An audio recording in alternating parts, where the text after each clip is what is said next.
All right, Kelly, how are you doing? We're good. How's it going? I'm excited to be here. Yeah, well, I always like to give people a little context. We met in person at a Maha event in South by at Arena Hall last year, or almost a year ago. And then we were just on the Regenerative Ranch, Sovereignty Ranch. It was so fun. Tell us more. How was your experience at Sovereignty? Oh my gosh, Sovereignty was so awesome. So people who don't know, it's out in Bandera, Texas. Ryland Engelhart, Molly Engelhart have this incredible space that is just a place that feels magical. It's a regenerative farm, tons of animals, an amazing restaurant that's a regenerative organic restaurant. I mean, so delicious. And it was just such a cool vibe. Like a lot of people came together for this food is medicine conference, and we were all chatting about all these issues that we have in front of us that we feel are very solvable. And it was just such a nice time to be with like-minded people. It really was. It's the community is amazing. We hung out with Will Harris. That was my last guest. We did a remote show because we couldn't do it there in person. But it was so fun to just have story time with Will, just be hanging out at the table with Courtney Swan, who's probably my next guest, Awesome. you, Will, AJ, all these people just all about the same mission. Oh, it just feels so good because you can feel kind of isolated when we're all living in different places and can't see each other on a regular basis. So, like, actually coming together, you just feel, oh, that's why it's good to sometimes work in person. And it was great. Courtney and I shared a house with Will Harris, and we're like, oh my God, we're sharing a house with Will Harris. I mean, he's so epic. Yeah. Well, I love that there's a famous regenerative ranch person. I love that that exists. He's been Like, on Rogan a couple times, you know what I mean? It's like we're in a time where a rancher can be like a legend. so true, right? Yeah. Well, I'm gonna redo that retreat, but my own version. So I'm gonna kind of soft announce it now, March 25th, 29th. Oh, I'm amazing. nailing down the dates with Molly. I just want to do it to get people together. Number one, right? Get like it's so fun to just be in person, have those experiences, stay up talking, all that stuff, but also support their ranch, support their restaurant. We need people there. We So definitely do. If you guys are ever in that area, it is so worth the drive in. I mean, you can drive there, if you're in San Antonio or in Austin, it's so worth the drive. If you're looking for a place to have a corporate retreat, it's so worth it. I mean, I can't even state enough how cool this gem is of a place. it is. So we're gonna do the Sapien retreat. So it'll be a Fantastic.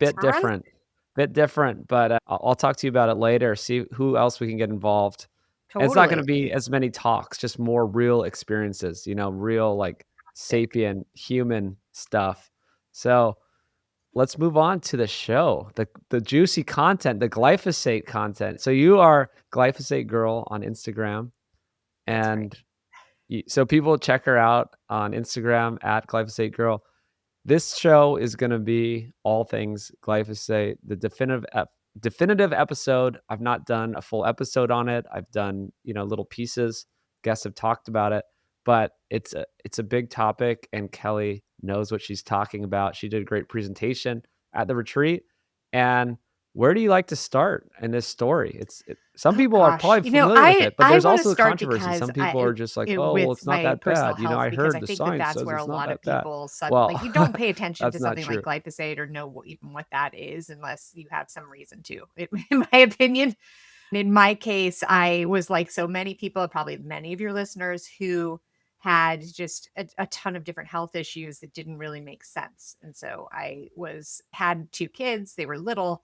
So I had all of these different health issues. I saw 20 different specialists. Each specialist had no real answers for me. And so they would instead layer on a drug. So because I was a new mom, it made sense to layer on an antidepressant because new moms must be crazy and anxious and depressed and all kinds of things. And so I was put on two antidepressants and a benzodiazepine just to deal with my anxiety, which truthfully, the anxiety was based in the fact that no one understood what was wrong with me. I knew something was very physically wrong with me. So that was sort of a normal anxiety. And so this continued and continued and for a long time, for many months. And finally, I actually had no energy left and I couldn't walk. And I went into an MRI and after a 2-hour MRI, I was actually like saying, a lot of prayers in that MRI saying, if if this MRI comes out clean, then I'm going to try and figure out what is at the root of this chronic disease epidemic, which is so weird. I mean, but you do whatever you can to bargain with God in those horrible moments, because I was pretty sure it was going to be an MS diagnosis. Mm. But lo and behold, it was not. It came back completely clean. And I, around that same time, decided I was going to go see a psychiatrist because all the doctors said you need a psychiatrist. So I went to see a psychiatrist. The psychiatrist happened to have intake blood work that had a vitamin panel on it. And so I decided I did that blood work, and oh my goodness, it came back and I was completely deficient in these vitamins that we're all supposed to have in this country. Okay, so like things like vitamin C. I had scurvy. So no Mm. vitamin C. I had like barely any B12. I had barely any D. These things are B1. All these things are so important. And I was like, oh my gosh, I think that this has something to do with my health issues. I brought it back to my primary care doctor, and she said, no, vitamins don't really. That couldn't explain what's going on with you. I'm like, but aren't they the basis of my health? You know? Oh my Yeah. gosh. And so I fired her. I found a new doctor, and the doctor, for the very first time, said, what are you eating? And no one had asked me that before. In all of this, including my GI doctors that I've been meeting with, no one had asked me, what are you eating? And so she Wild. suggested, I mean, how wild is that? Yeah. You know, I mean, just such a detachment, a clear detachment, yet I'm layered on these drugs. So my new doctor said, I think you should try giving up gluten. I did. I started feeling a lot better really pretty quickly. I started eating more organically as well. And I was supplementing all these vitamins, started really getting better. I went to a conference at Columbia University where they were talking about in their celiac center. It's a preeminent celiac center there. And while I had non-celiac gluten sensitivity, they were talking about that as well. So I went, and they were saying that they think that there's something going on with the grain that isn't even necessarily the gluten that might be contributing to this epidemic of non-celiac gluten sensitivity. And so I went to the microphone and I said, well, is anything being sprayed on the farm that could be connected with this? I just am curious, like a pesticide or what's happening. And no one knew. And so I just went and sat down. I was like, okay, I guess not. I don't know anything about farming. And an employee from General Mills found me after the talk and said, actually, Roundup, the weed killer, is a lot of times sprayed on our grain just before harvest to help speed up the harvest and make it easier to harvest the grain. And so I was like, oh my gosh, that doesn't sound good. Like, I'm just picturing in my head Home Depot, right? With Yeah. Home Depot with like all these Roundup, and like that's what's being sprayed on our. I mean, who's studying this? Um, But and so not even just to grow the crops, just at the end, just spraying gallons and gallons of it. Yes. yeah, just at the end. Yeah, and just to explain that a little further, so farmers, it is easy. I mean, it makes sense. It's easier if the whole field is dead at one time, and you can just do one pass of your combine and do the harvest all in one pass. That saves a lot of money and time, and so that's what it does to chemically dry the crop instead of just letting it ripen naturally. And then you might have one part of the field that isn't quite ready for harvest and one part is, and so it's easier. But you're also spraying a chemical that then ends up in our food and in our cereal. So that doesn't seem necessarily worth it. But of course, the thought is that Roundup is and glyphosate are non-toxic. Glyphosate is the active ingredient. If we want to dive into what is glyphosate Mhm. is the active ingredient in Roundup. It is the most used pesticide of all time. So, of all, underneath that umbrella of the word pesticide is herbicide, like glyphosate is, and then you can have insecticides and fungicides and rodenticides, or all these different sides, and side means to kill. So this one's an herbicide, but of that whole class, it's the most sprayed globally ever. It was originally developed in, I believe, 1950s by some Swiss scientists who were trying to look for different new pharmaceuticals, and they came up with glyphosate. Couldn't find pharmaceutical application of glyphosate, and so they just kind of tabled it. But they did notice that it has this amazing ability to bind to minerals, and And so it was a great pipe cleaner because it could bind to things like all these different metals that you might find in like a metal boiler. And it would collect them, you can rinse them out. And so it was really effective at doing that. And Hmm. then Sounds it great for the human body, but keep isn't going. that so great? Okay. Yeah. So I'm gonna like table that in your mind for a minute of like that it has this natural ability to, to Yeah. bind and lock up minerals, right? Yeah. And so then in the 1970s, Monsanto, who, probably most of your listeners know is probably the most notorious company of all time, a chemical company, realized that it has this herbicidal property where it can kill weeds, and it was very effective at doing so. And at the time, the other products that were on the market that were weed killers were extremely toxic. And so it was this great new discovery. They're like non-toxic, it doesn't impact humans, it only impacts plants. This is incredible. So they put it together with a soapy substance called a surfactant, and they put together this formula. So it's glyphosate and this soapy substance, and they called it Roundup. And they launched it in 1974. It was picked up very quickly in landscaping and on farms. It was really just this miracle product.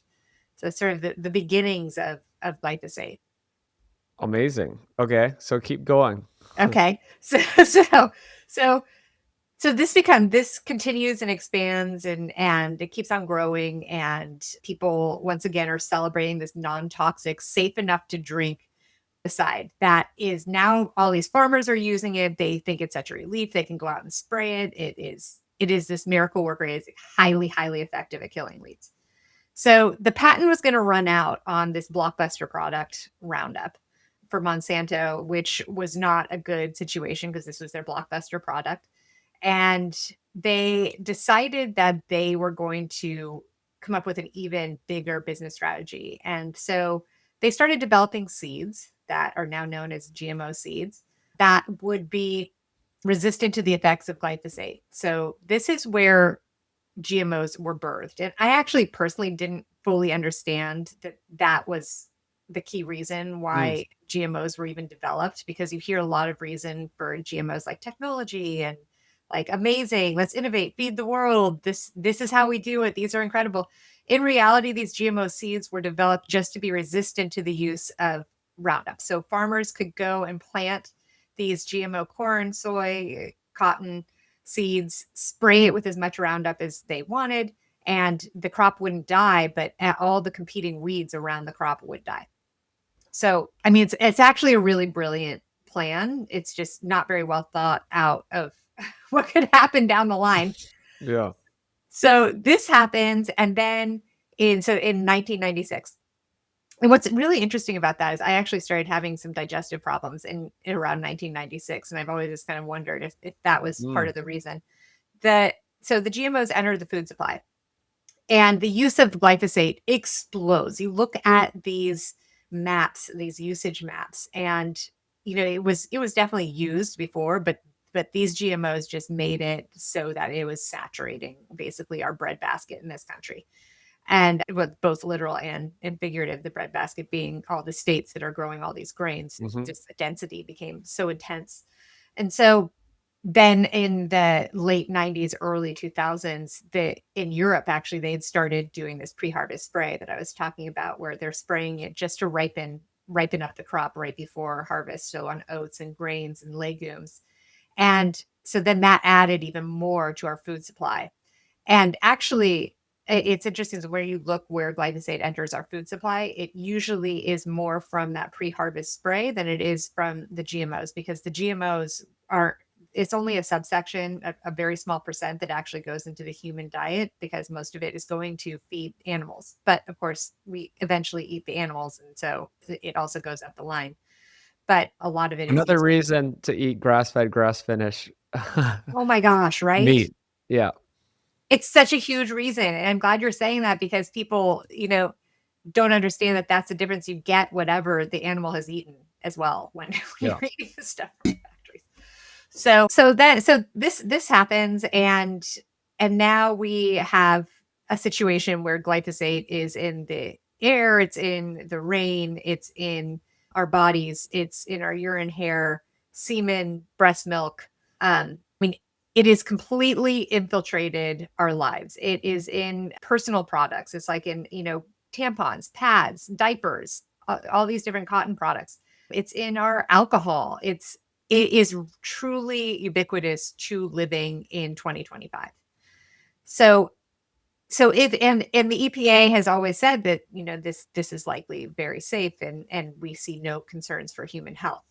And so if you want me to expand now as to why there might be problems Well, with it. yeah. I mean, I remember hearing years ago about like the shigamate pathway. I don't know if that's how you pronounce it, but the idea that, oh, it doesn't affect humans, but it affects our microbiome. It affects all these other gut microbiome.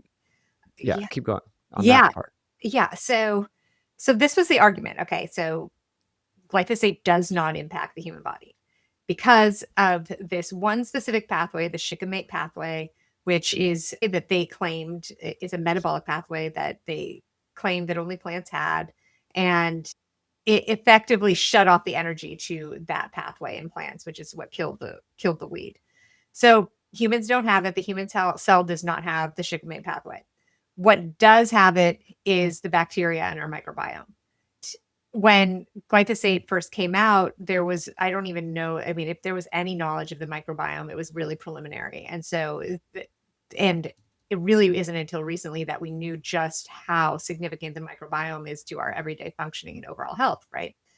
And well, so it's actually interesting because then there was a lawsuit in, I think, 2018, 2019, where some lawyers sued Monsanto and said, you can't say this doesn't impact humans because of the microbiome. And they went to the defense of the microbiome as being key to human health, which is like, now we know this and the evidence exists. But what's wild is just, I'm sure a lot of your listeners already know just how critical the microbiome is. And Mhm. it is a big source of where we get our serotonin, and all these different mood stabilizing factors come from the microbiome. And so what happens when you shut down the shikimate pathway in bacteria? Well, it actually shuts down the pathway to developing serotonin. And so if we're eating this constantly and it's going into our gut biome and it's killing off some of the beneficial bacteria, then we are definitely having a dysbiotic situation in our gut microbiome. And what is just so maddening is that it actually was registered as an antiparasitic antibacteria by Monsanto because they knew some time back that this potentially had this ability to be an antibiotic. And it's actually a really particularly nasty antibiotic because it selects for the beneficial gut bacteria and it allows some of the pathogenic gut bacteria to proliferate because they're able Mm. to avoid the consequences of it. So things like lactobacillus, all the things that we're taking in our probiotics most of the time, those are the bacteria that glyphosate will target. And not only that, but it also has been shown to create this situation in your gut. And maybe your listeners know about leaky gut, that because it is so dysbiotic and really messing with your good gut bacteria, it also can impact the ability of the gut to hold toxins in where they should be, not in the bloodstream, in the intestinal tract. And it can cause these tight junctions to stay open too long in the gut and allow some toxins that should never ever leave the gut to go into the bloodstream and contribute to this autoimmune cascade. So glyphosate is a part of that. And it's interesting because I've gone to a lot of functional medicine conferences, and they a lot of times will have this a picture of the gut and this idea of leaky gut and its contribution to autoimmunity and all these other issues or root cause issues. Mhm. And there's always like pesticides with an arrow. And as one of the things, I'm like, oh my gosh, but like it's pesticides. Pesticides should be enormous with the arrow, not just like one little tiny Yeah, yeah. contributing thing. Like it's a really big one. But a lot of these organizations are nervous to really call it out because of they don't really want the wrath of the chemical industry coming after them. And I mean, that's what the chemical industry does, is make sure this stays quiet as long as possible. It's sad they have so much power to do that. And yeah, I know that. And They control so many narratives, they control studies, they control marketing. Well, that's kind of what I figured out about how the world works. Why is everything backwards? It's because processed food and pharmaceuticals and herbicides, stuff, pesticides, stuff like that have such a high profit margin, and that therefore they have big money, big lobbying, big everything. It's so true. And on the ultra processed foods front, none of the ultra processed foods could have been developed without the use of Roundup and the Roundup Ready GMOs. That's what allowed them to make these things to such an extent that, it really became the dominant food source, it seems, in the United States. So Roundup is definitely a piece of that puzzle, even though, and this is an interesting little bit, that a big thing just happened actually that I haven't seen celebrated that much online, but it actually should be on the ultra processed food front. So a lot of times on the packaged foods like a Coke or other highly processed food, packaged food, you Mhm. won't see any labeling of it being GMO. And that was always really strange to me because I'm like, I know that those, like the high fructose corn syrup and other soy oils, that those are GMO based. So why isn't there a GMO label on there, or at least like call this number to find out what the ingredients are? You don't see that on there. Well, there was a loophole that said that if the final product, if you test the final product and you don't find any genetically modified proteins in there, or any remnant of it, that Mhm. then it's no longer considered GMO, even if the Mm. whole thing was based on GMOs. So it was Wow. this loophole that now just was closed this last week because the court said that's no, you have to say that that's a GMO, which is going to be a big deal for all the ultra processed food that's depending on it. So it's kind of an exciting win. Wow. So yeah, now how long will that take to come into effect though? Well, and then that's the question. So they ordered the USDA to immediately reassess it. So hopefully, given the current administration, there'll be willingness to do that. But it really would change people's opinion because I've always thought that was so strange on something like this is GMO. Like what? Why? How is it not labeled? This is crazy. So, They're powerful. anyways, Well, isn't here's a that question exciting? too. Here's a question too, because I came from the scientific skeptical world 15 years ago. I didn't know anything about health, and I just, listened to the authorities on things. And GMO sounded safe. They're like, okay, it like the actual like substance is fine for humans, but is the fact that it's just made for Roundup and all the other pesticides that makes it more dangerous? Is that like the That bigger is factor, right? Than the actual to me. So there are debates. To me, the bigger factor is the pesticides.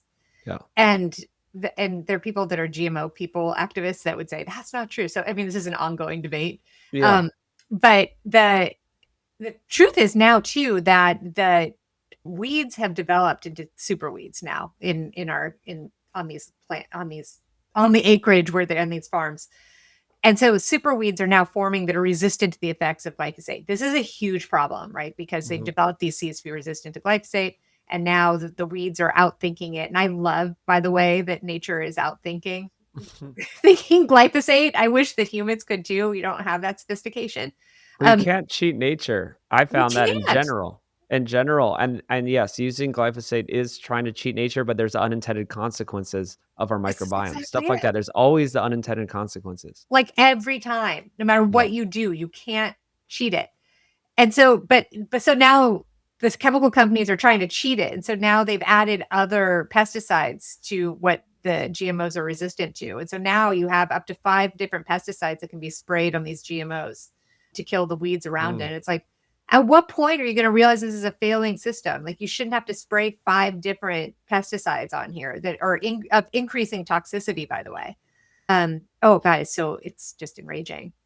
But back to glyphosate. So now we have this in, in our world, in our environment, in our bodies, and the impacts are really immense. And now that we've laid out just how dependent the GMO system and basically meaning our entire farming system is on this chemical, it is such a grave situation because it isn't as easy as, well, let's just ban glyphosate because there are always more toxic options to come down the line. And glyphosate is horrible. So we've already Mhm. talked about what it's doing to our gut and to our gut bacteria. it is a significant endocrine disruptor. And we've seen a lot of research out there about how hormone testosterone levels are crashing. We have an infertility crisis that's growing by the day with IVF and fertility companies stepping in with excitement to now they'll have just this enormous multi-billion dollar industry to step in and solve the issue of infertility. But the connections are really there, and I brought this to the EPA several times. They have no interest in addressing it, which makes me just wonder because you guys have presumably have children or want grandchildren or whatever it is, and this is a really scary thing. I had I had wondered with the crash in semen levels or crash I'd wondered about the crash in sperm levels and several years ago, and I wondered whether or not glyphosate could cross the blood testis barrier. And it wasn't supposed to. And I didn't really see any reports that said that it would, but it just kind of made me wonder. And so I had some friends send in samples to the lab, and all of them came back positive for glyphosate in the semen. Wow. And there are some studies that show that it can kill sperm. And so now we had the proof that it can cross the barrier that's supposed to be resistant to that and is killing sperm. And so I brought this to the EPA. And I even was like, can I make some sort of Endangered Species Act application to humans? Because this is literal end of species we have going on here. This is insanity. And, they just kind of ignored it. I guess it's okay for that in their minds that that's happening. It also has been shown it crosses down past the placenta. It goes into when you're growing a baby, it goes into their world early on and can impact their microbiome. Has been really closely connected to non-alcoholic fatty liver disease, kidney disease. It now has been shown to cross the blood-brain barrier. It is connected to dementia. It's connected to obesity. It's just this list of things is lengthy that there is peer-reviewed independent research on glyphosate being connected to. That the big one that's making all the headlines is cancer. And that is what all the people may have seen. There were tons and tons of ads for a while on if you have non-Hodgkin's lymphoma, did you use Roundup? And so that's actually where I got my start because the trials were starting in San Francisco, which is where I live. And I wanted to go and take a look and see what was happening in these court cases. And so I went and I sat and I came up with this blog Glyphosate Girl, which is where I got my name now on Mhm. Instagram. And I wanted to tell the actual story of what was happening in the courtroom that couldn't be biased. And so I did that. And you guys, like the things that were said in this courtroom are so atrocious that any sane person should want glyphosate gone immediately. The amount of trickery that went on with Monsanto covering up the fact that this chemical can cause cancer is so obscene. There's a situation where actually in 1985, yeah, around 1985, the EPA was relatively new at the time. And so they were still coming up with what the guidelines should be to determine whether or not a chemical should be allowed in our system or not. So it was all a little bit new. And the scientists at the EPA took a look at the glyphosate science and they said, hey, this looks like it's a carcinogen. And so we're going to put this label on it that it's a carcinogen. Mm. So Monsanto really didn't like that. And I there's bet. this there's this one study that was really core in the glyphosate trials because it's just so bad. So there's a mouse study, and in this mouse study that the EPA required, the research that Monsanto submitted, which is surprising they even submitted it, frankly, but it showed that there were these kidney tumors in the mice with an increased level. So the more that they're exposed to glyphosate, the more likely they are to have these kidney tumors. So the EPA looked at that and they said, well, this really isn't good. This shows that it is likely carcinogenic. And so that's the label we're going to give it. And Monsanto said, no, hold on a second. Let's just do a reset. I think if it's that important, let's just do a reassessment. We're going to have this new pathologist who, by the Hmm. way, like totally worked for industry. He's going to go in and he's going to take another look at those kidneys in the same mice. And he's going to be sure that, that we read that correctly. So he went in, and what he did is he found a tumor in the control group, meaning that the one that had no glyphosate applied to it suddenly had a tumor that was discovered, which meant that the whole study showed that something was just up with those mice, not that it was had anything to do with glyphosate. So this magic thing happened, and the EPA said, "Oh, that is kind of fishy that you suddenly found that, but Yeah. we think you should redo that study. We really think you should." But they just didn't. And then finally, with enough pressure, eventually the EPA just forgot about it, never made them repeat the study. Still to this day, haven't made them repeat the study. It is so obscene.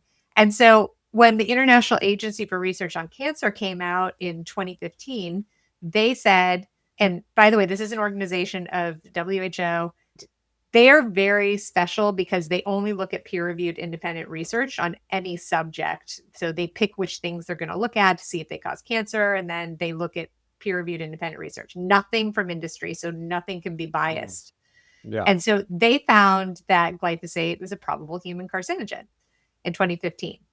Well, so Monsanto freaked out, and even the internal documents show that they were orchestrating an outcry well in advance of even the decision because they knew it was going to come back as carcinogenic. They the EPA called together a group of scientists, as they usually do when there's a question of something. And this is big time crisis, and big time crisis inside the EPA because they love to protect this chemical. Hmm. And so they went around and they find these scientists that purportedly don't have any ties to industry. And so one of the scientists is my friend, Dr. Lu Ping Zhang, who is over at Cal Berkeley, and she's an amazing toxicologist. And so she was brought in to look at all the evidence on glyphosate and see whether or not it can cause cancer and in the epidemiology. So she did that, she and some colleagues from University of Washington, and they're like, wow, there is an increased likelihood you're going to get non-Hodgkin's lymphoma if you are exposed to glyphosate. Okay, so like it was significant, it was a thing.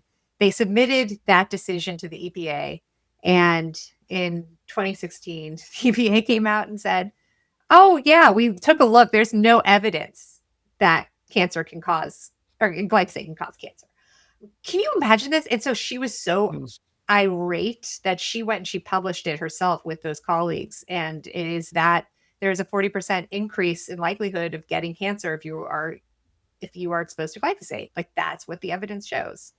So this just shows Wow. the madness of how we cannot trust our regulators whatsoever. They are going to be approving these things regardless of what we say. And frankly, like I had really hoped that with the Maha spirit and this time when Trump really wants to reverse the chronic disease epidemic, that we would see more proactive work against these pesticides and glyphosate. And in fact, in the first Maha report, which was in May, so Secretary Kennedy had the opportunity to list all the things that he thinks might be impacting children's health effectively. And there were all kinds of things, the ultra processed foods, EMFs, like over medicalization or too many drugs, like just a bunch of different things.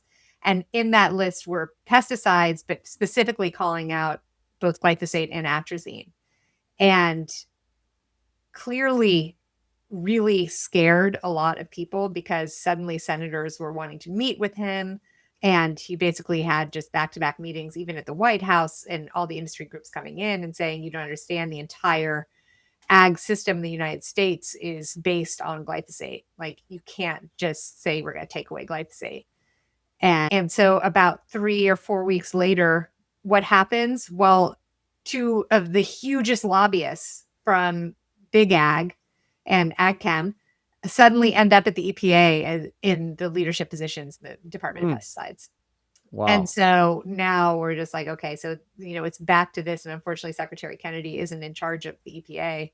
So we'll see what happens. But that they were clearly trying to send a message that we're not going to be listing glyphosate on these lists of potential problems that are connected to the chronic disease epidemic, even though it is entirely 100% correct that it is tied to the chronic disease epidemic.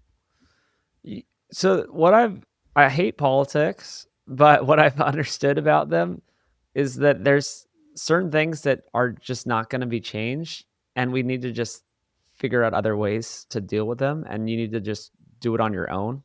right? Mhm. It's just there's these things that are entrenched, these systems, there's so much money being made that even if you want to do something, you can't.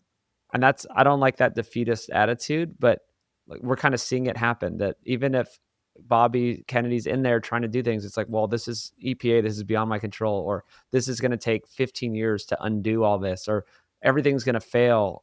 Our entire economy might fail. So you just I guess one of the big takeaways is well how the system works. Knowing the system is like this, you just have to know that you can't trust certain studies, certain decisions, and you have to just take matters into your own hands. And there's not much else. I mean, we can slowly try to change it. We are also doing that, right? We are. So I'm not Yeah. like defeatist and like we can't do anything. I mean, actually even hosting a legislative agenda tomorrow to talk about this stuff and like we can put in Texas on the legislative agenda next year to actually move some of these things forward. But I'm not holding my breath on that, or it's just going to take a while. And in the meantime, it's let's do all the podcasts, spread the word, make sure everyone just knows what to do on Well, I their mean, own. that's the thing. Like you hosting this podcast is such a big deal because I can't even tell you in the last 5 years in particular, year over year, it gets louder and louder. And now, I mean, people had no idea what glyphosate was. And it's really thanks to people like you that are sharing the news. And because otherwise, Mhm. to the point that if you go and you Google glyphosate, for a long time, it's getting a little better now, but for a long time, you just would hit all the front groups saying what a wonderful chemical this is and how crazy people like I am. I specifically pointed out that there's nothing wrong with this chemical. And you're so right about taking it into your own hands. And, that's what I love about being able to go into PubMed myself. For people that don't know, you go to PubMed, it's called, and it's a place where you can put into search all kinds of things that you might be interested in. And you can read what the scientists are actually saying in actual studies about whatever it is you're curious about. And, you could spend months in there. It's so fascinating. But taking it into your own hands, and I agree, that, and I reached this point probably 2 years ago where I had so many, I felt like I was hitting a wall in being able to even make any kind of impact on the government front. I mean, Bobby Kennedy changed that somewhat because now we actually have someone on the inside that we know understands all this. I mean, he was one of the attorneys that fought Monsanto on those glyphosate cancer trials. But Mhm. at the same time, um, and I know you think a lot about this, and of course Ryland does too. We talked about it at Sovereignty Ranch. Can we change the agriculture system so that we can heal our soils enough that we don't need these chemicals anymore? Because and I actually, as much as I hate glyphosate, I don't think that we can just suddenly ban it because it is legitimately would crash our entire ag system that Yeah. never should have been based on glyphosate in the first place, but it is. And so here we are. So what do we do at this point? And that's where regenerative agriculture comes in. Well, yeah, that's a good point I wanted to bring up too, is that it doesn't have to be used. And there's plenty of people like Will Harris just went through his whole story on my last show talking about the transition. It wasn't easy. Actually can Align work with and nature, regenerative it actually systems can have work, and always worked regenerative and we've systems how have did we get always food? worked. And how did we get food for thousands of years Well, without glyphosate? Well, it worked because nature works. And then we start to go against it, it it seems like it's working, right? We got more calories, we got more wheat, we got more all these calories for people, but then it backfires. it completely backfires. And the narrative that drives me crazy is that we need glyphosate and GMOs to feed the world because it's just not factually true. You don't need GMOs and you don't need glyphosate to feed the world. That has been disproven, and yet that is the narrative that continues. And I also don't think that this just gets personal. I don't think that we necessarily have the responsibility to feed the rest of the world from our limited amount of basically pretty infertile soil at this point. I just think the mentality needs to change until we can heal what we've done because just like with the what we've done to our microbiome with exposure to glyphosate and some other pesticides, the same things happened in our soil to the point that it is, that the microbial life is dead. It's dying. It is not what it should be in terms of how we found this fertile soil in the first place, in the 1800s as people moved west. It was this gold mine of fertile soil that then we decided after World War II, maybe we should start spraying it with these chemicals that then killed that. So what's horrible is it took thousands of years even to make it that beautiful and nutrient dense. And so we have a long way to go, but we can. You're right. And Will Harris is proof of it. There are plenty of farmers that decided, you know what, I'm done with this. I'm going to start transitioning. And it may not be that first year they give up glyphosate, but maybe they give up some fungicides that first year. Maybe they try, cover crops, and maybe that helps with their weed issue. But it can be done, and it can be done profitably. And oftentimes farmers find that they're more profitable at the end because they're not having to spend so much on fertilizers and chemicals. But it's a risk for sure. It's easy for me It's to say hard. because my life isn't dependent on a farm. Well, yeah. I mean, you have a picture of Gabe Brown behind you. That's a movie poster for Common Ground, and I had Gabe Brown on the show years ago. And Oh, yeah, nice. again, it was a process, and it wasn't fun, and it took hailstorms and crop failures and all this stuff, but now he does it without the chemicals, and he's doing it profitably, and it's possible. It's with a growing population, for all of history, we've had a growing population, and we've all fed our communities by just ramping up production, and it can work, and it has worked. And then yeah, then we're trying to feed other communities. It's like, oh, let's ship grain and corn, to Africa, and then you're Yeah, disrupting their economies too. totally. You're screwing up everything. But you're also, yeah, taking our depleted soil and giving them glyphosate, corn, and wheat, and all this, and then Yeah, you're they also shouldn't even have disrupting that. their economies because now they don't have to try to actually figure out how to grow their own crops and feed themselves. And yeah, this is a thing I bring up a lot now is we don't to feed the world, you just need to feed your community, right? You don't have to feed the world in a mass scale. If every community fed itself, then you've just fed the world. 100%. Imagine that. Like how, it always was. Yes. Ugh. And and and another thing that I want to be sure to mention too is that right now there is something of an emergency in the pesticide world. And because of the cancer litigation I was talking about earlier around glyphosate, so Bayer bought Monsanto, the pharmaceutical company Bayer now owns Monsanto, and they have for about 7 years now. And so Bayer has had a huge, like 70% crash in stock price since they acquired Monsanto because it was such a bad acquisition with all of this litigation going on, not Mhm. only with glyphosate, but PCBs as well.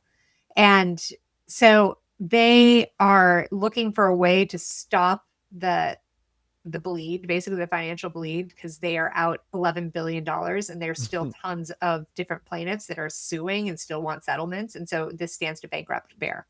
So instead of putting a label on the glyphosate product, which by the way, the federal judge said, why don't you just put a label that says, in some studies, it has been connected to cancer? You don't have to say this is a carcinogen, just say, Mhm. IARC said that this is a probably carcinogen, whatever. They won't do it. And instead, they're spending millions and millions of dollars to pass liability shields in the United States just to stop all lawsuits. So this means that, and they've already successfully passed one in Georgia and in North Dakota. And it means that if you get sick from exposure to glyphosate, so if you get cancer, if you get infertility, whatever the issue is, but not just glyphosate, actually, this applies to all pesticides. Now, if you get sick from pesticide exposure, you can no longer sue the manufacturer if you get sick. Mm. That is what these liability shields are doing. And they are trying very hard to pass it on the federal level too. And so they're putting it into the farm bill. They're putting it in a different spending bill. The one that just now shut down the government, there's actually a provision in there that is a liability shield. And you think about how egregious this is. So, as I say, it's not just glyphosate. Atrazine, which is an extreme endocrine disruptor, is in there. The paraquat is in there. And that's crazy because paraquat is connected to Parkinson's disease, of which we have this explosion in this country. And it's manufactured by Chem China, and it's banned in China because it causes Parkinson's disease. So we would be giving a liability shield to Chem China to continue to poison us, give us Parkinson's, and there's nothing we can do about it.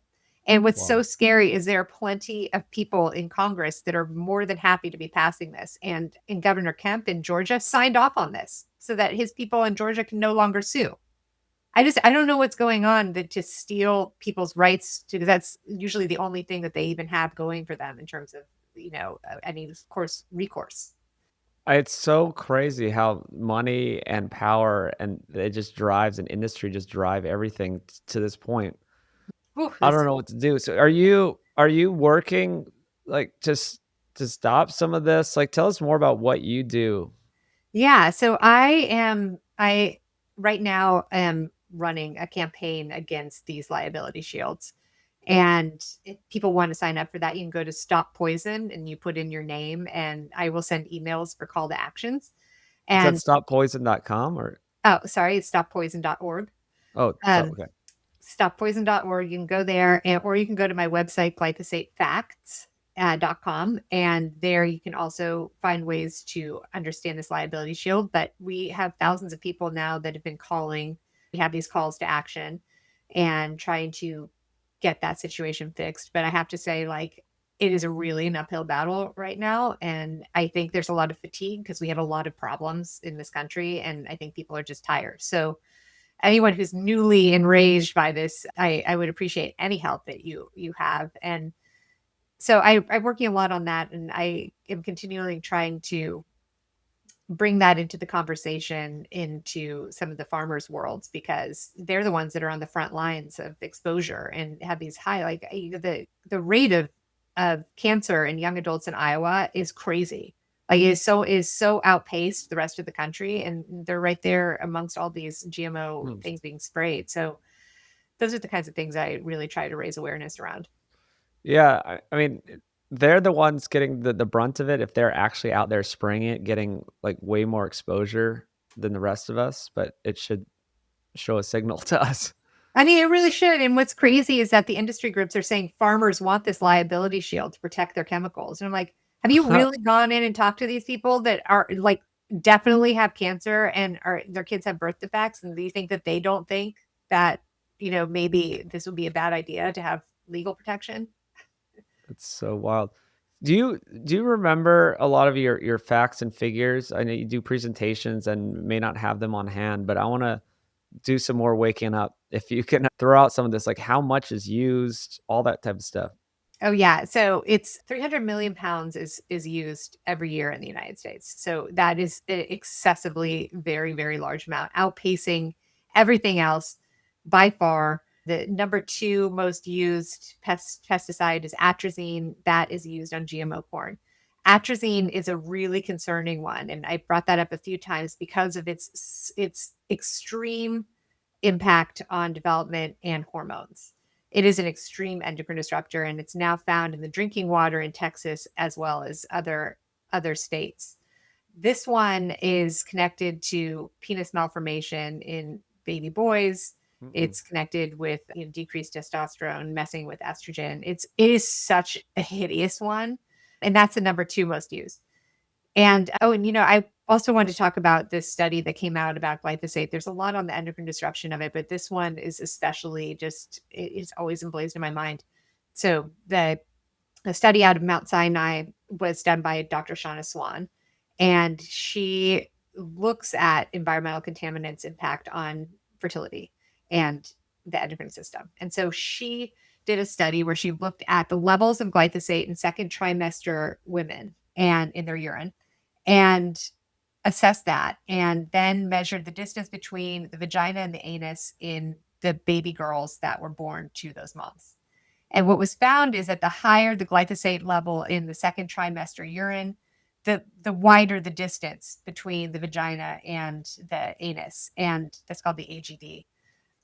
That means an androgenization of our baby girls. That is a masculinization of our baby girls when they are exposed in utero to glyphosate.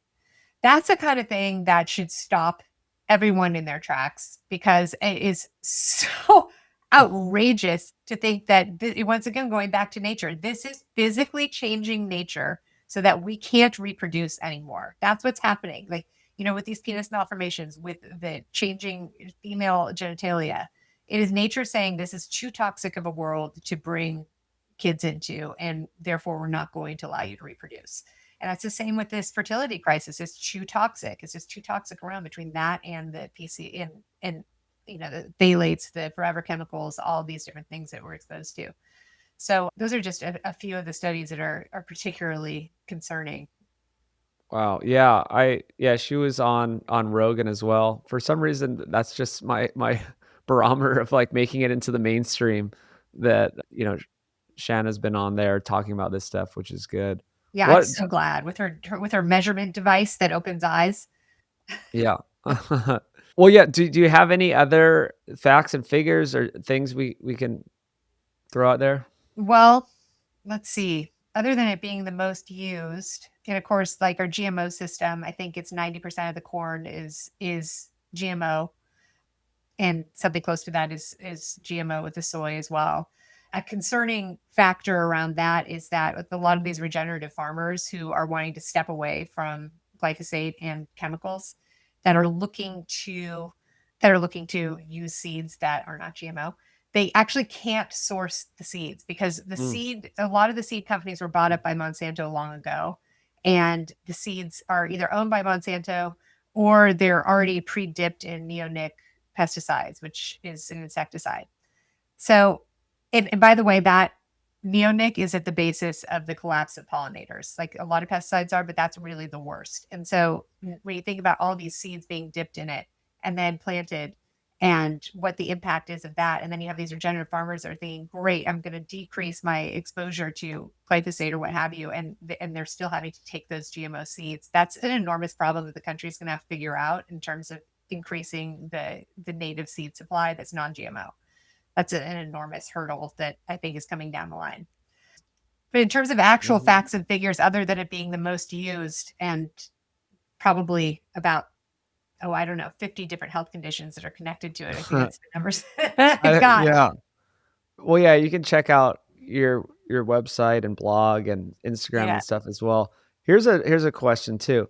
So a lot of people, they go to Europe and they are like, "Hey, I ate the bread there and I felt fine." This is a big narrative and I think it's true. And Mhm. so I want to know your take on why that is. Are they using less glyphosate, less GMO, different heritage breed of the wheat, Yeah. all that stuff? Well, so I was really convinced that it was the glyphosate issue, and that was making it so that people can eat the bread there versus here because they don't allow pre-harvest desiccation in the same way with glyphosate. And so that already decreases the exposure. So 90% of dietary exposure is thought to be from pre-harvest desiccation. So if you Mhm. don't do that in Europe, then that is that is going to decrease your exposure considerably. And now I, for one, can't eat the bread in Europe, but a lot of people can. Actually, my husband is also gluten intolerant, and we were recently in Europe, and he was proudly like boasting he could, but then he couldn't because Mm, he had to pay the price later. But mm, so the people that are really able to do that, I think it comes more down to the long fermentation in the process of actually creating the bread. It's not as speedy of a process as what we have in the United States that doesn't allow for some of the gluten to break down to be more palatable, tolerated. And in Europe, that's just not the way that they create the bread. But on the other hand, also, if you have less glyphosate in the system, which they do, they still use glyphosate, by the way, in all the countries. It's not mhm, banned anywhere. They use it in farming. And, if your exposure is still going to be less in your diet, chances are that your microbiome is going to stay more intact. And therefore you're going to be able to tolerate the different breads mm. in a much better way because gluten in and of itself is actually inflammatory. And so you have to have, no matter who you are, whether you're gluten intolerant or not, you have to have a pretty stable microbiome to be able to even tolerate it. So I think that that's partially what's going on. But I think it's very interesting that some of the very best gluten-free foods actually come out of Italy and France. And I'm like, well, clearly they're having the problem there because they're having to develop all these alternatives. Yeah. Well, I think it's very multifactorial, and I know it's hotly debated. Like everyone has their own take on it. Some people will say, "Oh, well, yeah, you're on vacation and you're walking a lot, and you lose." People are like, "Oh, I ate the bread and I lost weight." And so yeah, there's all these different factors, but yeah, I think the fact that they're not spraying it at the end is a big one. Yeah. There's just so many factors that I don't know if we'll ever know exactly, right? It's a lot of this health stuff you never really know because there's so many factors. You can't do a double blind placebo controlled trial on that. No, you really have to be hyper focused on it. The study that I want to see done and no one's done is exactly like this glyphosate study whether or not it's the gluten or if it's the glyphosate. I've never seen someone actually do that study. And I asked a scientist if he'd be willing to do it if I could find funding for him. And he said he couldn't because he worked at Harvard and they wouldn't ever allow him to do that kind of study. Wow. But imagine that study that was like, okay, this bread that's with gluten is sprayed, with glyphosate. This wheat was sprayed. This was not. People don't know, so you can't really react. And how amazing it would be to have that information. It would be. But this also makes a case for just eating real food and doing things properly, and, yeah, like sourdough. So some people, yeah, in the US, they say, "Yeah, I get sourdough from the farmer's market." They're doing it right. They're doing that long fermentation. They're using probably I think so, the non-GMO, non-glyphosate stuff in general. Yeah. So, Yeah. yeah. So, but I will say that one time I did go to Copenhagen and I went to the Joe and the Juice there. And by the way, Joe and the Juice is from Copenhagen. And so it was like one of the Mhm. originals. And I went there and I was like, oh, I want that gluten-free muffin. And so they're like, here you go. Or I said, what's gluten-free? They said it's muffin. So I took it, ate it. It was the best muffin I've ever had in my life. The next day I went back to get the gluten-free muffin and they're like, oh, we don't have anything gluten-free. And I was like, what? Well, So there you go. There was the study. I didn't know, and I was fine. that is super interesting. I think there is something to it. I've been talking about this with people lately, that the placebo effect is real. We know Oh, about it's the placebo totally effect. real. And I think, yeah, that there's a lot of people in the health world that are, I think, orthorexic, Oh, people for who are sure. going crazy. So I'm not saying, yeah, just go eat bread and whatever and bad foods and just pretend they're good. But I think there is something to it of your perception. And if I eat off off-brand, I'll call it, Yes. non-sapient. If I'm a little off-brand sometimes at a event, someone's birthday, whatever, I don't freak out about it, actually. I just am very positive. I'm not, like, obsessed of, like, "Oh my god, what if this is, sprayed with something?" Mhm. And I feel great. I just don't do it that often. That's where I am too. I'd say like I'm 70% in line. Like when I eat at home, I'm super clean. Yeah. Or I eat out because otherwise, your social life really is bad. If you can't go to those parties and just eat, is what I Yeah. figured. And that's not But good for health either. you could do both too. Also wanna encourage people to keep with their plan too, because you could go to parties and then just choose other things to eat, Yeah, right? totally And can. yeah, Well, and so when I was in my sickest, I certainly was not eating anything but the cleanest things. Like if you're in a healing mode or whatever your thing is, like I mean, who cares what they think, right? absolutely. And there's usually things, yeah, you can eat. There's go for the meat. I'm Yeah, I'm a totally more the meat. meat-based person, as people everyone knows listening. Uh, well, this is awesome. So we're wrapping up here. What other closing thoughts do you have? Or So it's connected to the glyphosate exposure. So it's just some things to think about in your environment. When you come into your house, take off your shoes, don't track it in. And then you can keep yourself relatively safe. I like it. Well, thanks, Kelly. This was great. And tell them your website again. Oh yeah. So if you want some more details and specifics, go to glyphosatefacts.com, FACTS, facts. Mm. And then you can find me as Glyphosate Girl on Instagram. And I post various things about glyphosate and other food issues there. And send me an email if you have any specific questions. Awesome. Well, I'll hope to see you soon, maybe back at the retreat Sounds at the good. Sovereignty Ranch. And yeah, take care.